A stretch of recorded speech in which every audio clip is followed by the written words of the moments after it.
வீட்டில் குழந்தைங்க கான்ஃபிடெண்ட்டாக இல்லை அப்படின்னு நம்ம அவங்க குழந்தைங்க பெரியவங்களானோன்னு வருத்தப்படுறோம் இல்லையா?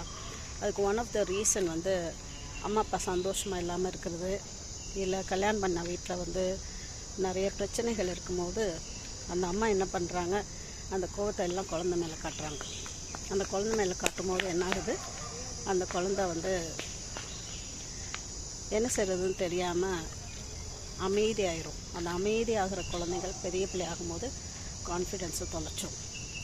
ஸோ முக்கியமாக இங்கே சொல்ல வேண்டியது என்னென்னா, கல்யாணம் பண்ணி கூட்டிகிட்டு போகிற இடத்துல ஹஸ்பண்ட்ஸ் உங்கள் ஒய்ஃபுக்கு காட்டும்போது உங்கள் குழந்தைங்க கான்ஃபிடெண்ட்டாக வளர்கிறாங்க. இந்த ஸ்கில்லை நீங்கள் வளர்த்துக்கல அப்படின்னா கல்யாணத்துக்குள்ளே போகிறதே ரொம்ப வேஸ்ட்டு. அதனால் ஒய்ஃபாக இருக்கட்டும், ஹஸ்பண்டாக இருக்கட்டும், உங்கள் கோவங்களை நீங்களே எப்படி சால்வ் பண்ணிக்கணுங்கிற ஸ்கில்ஸை வளர்த்துக்கணும், டேலண்ட்டை வளர்த்துக்கணும். உங்கள் ஏமாற்றங்களை எப்படி நீங்கள் ஃபீல் பண்ணி, கல்யாணத்துக்கு அப்புறம் எல்லாமே எல்லாருக்கும் கிடைக்குன்றது கிடையாது.